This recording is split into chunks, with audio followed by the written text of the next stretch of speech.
अला सय्यिदना मौलाना मुहम्मद मुबारक वसल्लम। रमज़ान मुबारक के हवाले से एक इरशाद पाक है आप अलैहिस्सलाम का कि मेरी उम्मत को रमज़ान शरीफ के बारे में 5 चीज़ें ख़ास तौर पर दी गई हैं जो पहली उम्मतों को नहीं दी गई। नंबर 1, उनके मुंह की बदबू अल्लाह के नज़दीक मुश्क से ज़्यादा पसंदीदा है। भूख की वजह से, मैदा खाली होने की वजह से मुंह से ख़ास किस्म की स्मेल आती है, तो अल्लाह रब्बुल इज़्ज़त के नज़दीक दुनिया की सबसे जो बेहतरीन खुशबू है उससे भी बेहतर है।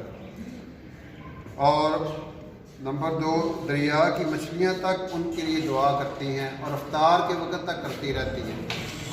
ये दुनिया भर के अंदर जितनी मछलियाँ हैं वो मछलियाँ भी रोज़ादार के लिए दुआ करती हैं और उसके लिए इस्तग़फ़ार करती हैं। यानी ये अमल अल्लाह ताला को रोज़ा रखना इतना पसंदीदा है कि अल्लाह ताला दूसरी मखलूक़ात को भी हुक्म कर रहे हैं कि इनके लिए दुआ करें। और नंबर 3, जन्नत हर रोज़ उनके लिए रास्ता की जाती है, मुज़य्यन की जाती है, डेकोरेट की जाती है। कि फिर अल्लाह ताला फरमाते हैं कि करीब है कि मेरे नेक बंदे दुनिया की मुशक्क़तें अपने ऊपर से फेंक कर तेरी तरफ आ जाए।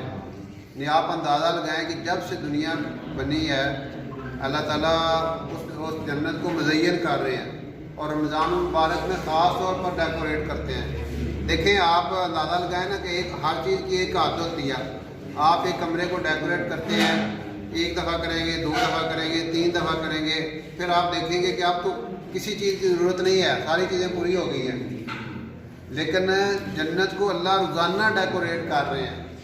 अब वो कितनी खूबसूरत होगी, इसलिए हदीस में आता है कि हमने अपने बंदों के लिए जो नेमतें जन्नत में तैयार की हैं ना, उनको किसी आँख ने देखा नहीं, किसी कान ने सुना नहीं और किसी दिमाग में उनका ख्याल तक नहीं गया। यानी इतना ज़बरदस्त वो सीन होगा।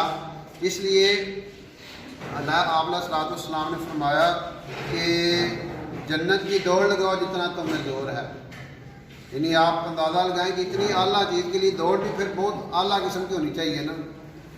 और फिर आगे फरमाया कि इसमें सरकश शयातीन कैद कर दिए जाते हैं कि वो रमज़ान में उन बुराइयों की तरफ नहीं पहुंच सकते जिनकी तरफ गैर रमज़ान में पहुंच सकते हैं। ये भी अल्लाह ताला का बहुत बड़ा इनाम है कि आपने देखा होगा, इसकी ऑब्जर्वेशन भी की होगी कि शैतान रमज़ान में उस तरह गुमराह नहीं लोगों को करता जिस तरह आम दिनों में करता है। आप देखते हैं नमाजियों की तादाद बढ़ जाती है, अल्लाह की तरफ रजू बढ़ जाता है और लोग ज़्यादा इबादत में मुनहमिक हो जाते हैं। और जो ही रमज़ान ख़त्म होता है कि वो पूछता है कितने गए सो, शैतान है तो कितने महीना रहे हो, और जनाब गलती हो गई, सॉरी सार क्यों होना सी, तुम 11 महीने थोड़े नाल ही है। क्यों वाला शैतान छुट गया, शैतान छुट गया ना। 11 महीना के कैद से जेडे सरकश ज़्यादा सरकश शयातीन ने। बाद बंदे ऐसे होंगे ने कि वो क्योंकि शैतान की कंपनी में सारा साल रहिंदे ने, उन्होंने तो फिर शैतान उन्होंने दी उंजी वो आप ही शैतान बन गए होंगे।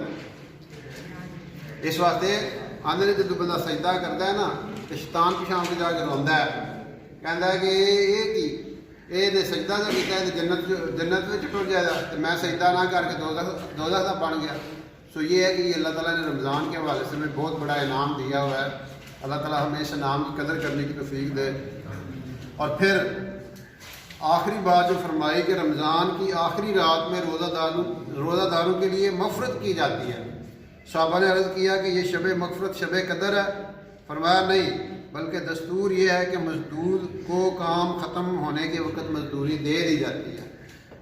यानी आप अंदाज़ा लगाएं कि अल्लाह ताला अपने बंदे को एट द एंड, जैसे जब बच्चा इम्तिहान दे देता है फिर उसको रिज़ल्ट मिलता है, कामयाबी का सर्टिफिकेट उसको दिया जाता है, तो इसी तरह को ये इनाम देंगे एट द एंड कि उसने रमज़ान में पूरा रमज़ान रोज़े रखे हैं, कुरान सुना है, मुशक्क़त बर्दाश्त की है, अपनी ज़ुबान की हिफाजत की है, आँखों की हिफाजत की है, कानों की हिफाजत की है।